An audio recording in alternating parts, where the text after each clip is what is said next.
asalaamu calaykum khayarta meel walba joogtiin oo mar kale muuqaal cusub ku eegi doona wararkii ugu dambeeyay kubadda cagta iyo wax walba oo ka cusub suuqa kala iibsiga Manchester oo suuqa gashay markaana doonatay Timo Werner iyo weeraryahanka kale ee Al-Nassr Arsenal oo gacanta ku dhigaysa Subamendi Liverpool oo laga dulqaaday Andre Fulham ayaa ka dulqaaday Chelsea oo 156 milyan ku doonanaysa laba ciyaaryahan oo ka tirsan Sporting Lisbon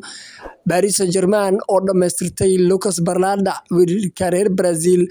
Osman Hin oo qandaraaska u kordhiyay Napoli Ten Hag oo madaxa laga garaacay guuldaro xunna ee ka soo gaartay West Ham haddii aan muuqaalka ka heshan online karay kanaalkana subscribe noo saar haddii aynu ku bilownana wararkii ugu dambeeyay ee suuqa kala iibsiga kuwaan haatan taagan oo update-ka ah haddii aan yara dul marno kooxda kubadda cagta Arsenal ayaa markan gacanta ku dhigaysa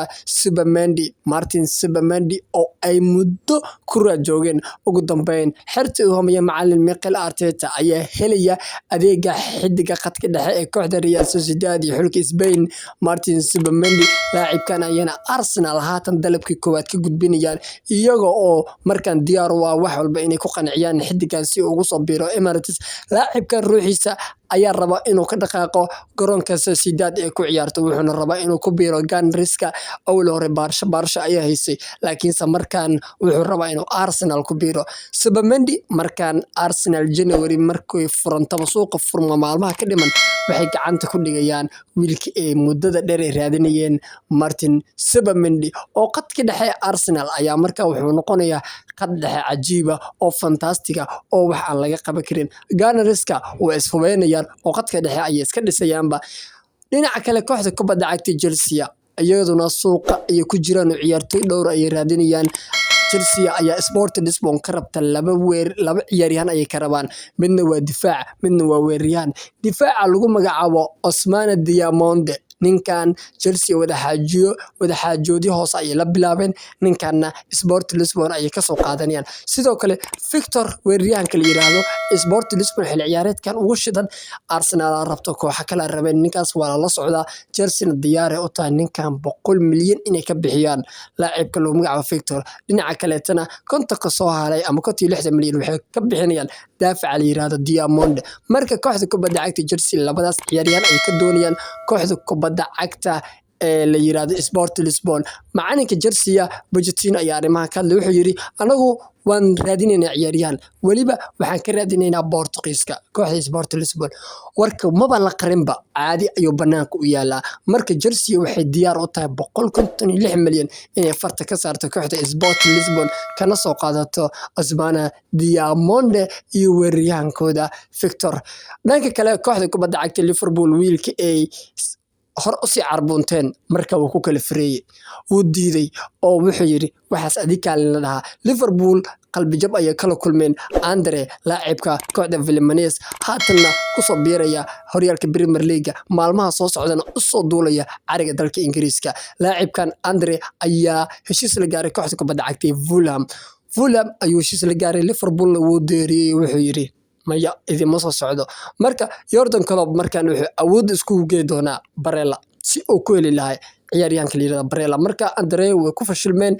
markaana bye ayay leeyahay niyo jab ayay kala kulmeen wiilka reer Brazil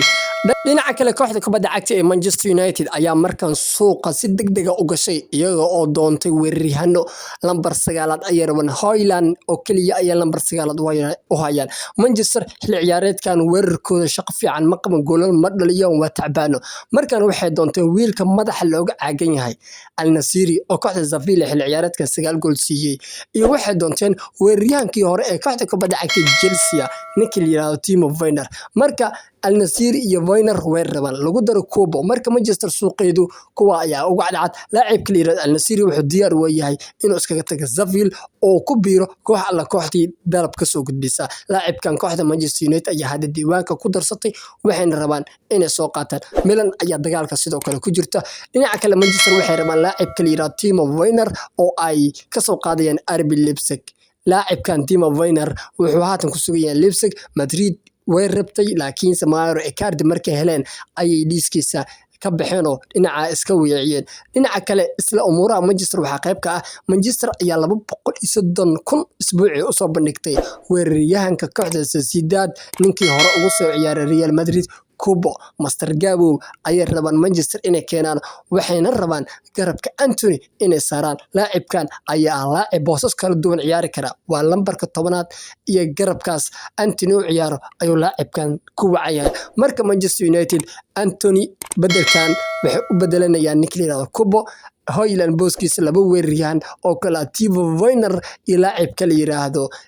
Al Nassr ay rabaan inay soo qaataan marka Manchester xil ciyaareedkan way ka taala waxay dhaheen January ba suuq ayaan galeynaayo rag ayaan keensanaynaa meeshan dad nooma joogay dad ayaan wacanaynayo caawinaad ayaan dalbanaynaa marka Manchester United abdiidaas ayaa haatan ka cusub dhinaca kale kooxda kubadda cagta Paris Saint-Germain waxa looga maarayay xidigaha da'da yar ee reer Brazil inay soo daldalaan Chelsea ayay ku garaaceen laacibka la yiraahdo Gabriel Mascardo haatan waxay soo qaateen dhameystireen laacib kale oo la yiraahdo Lucas Bardella laacibkan CB ayuu ciyaara ama difaac ayuu ka ciyaara marka Paris Saint-Germain ninkan ayay gacanta ku dhigeen dhinaca kale Osman Hin ugu dambeyn qandaraaska wuu kordhiyay si official ayaa loogu dhawaaqay 2026 ayuuna gaaray qandaraaskiisa waxaana lagu burburi karaa 130 milyan oo kaliya marka Arsenal Chelsea iyo cidii kale ee raadinayay markaan Osman Hin waxa la yiri qofulkaas ku dhiganay ma ka furo kartin oo kaliya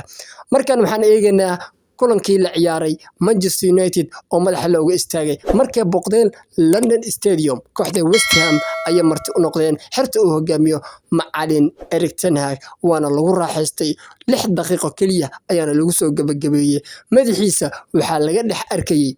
bahasha West Ham caanka ay ku yihiin taageerayaashooda ee buufiyaan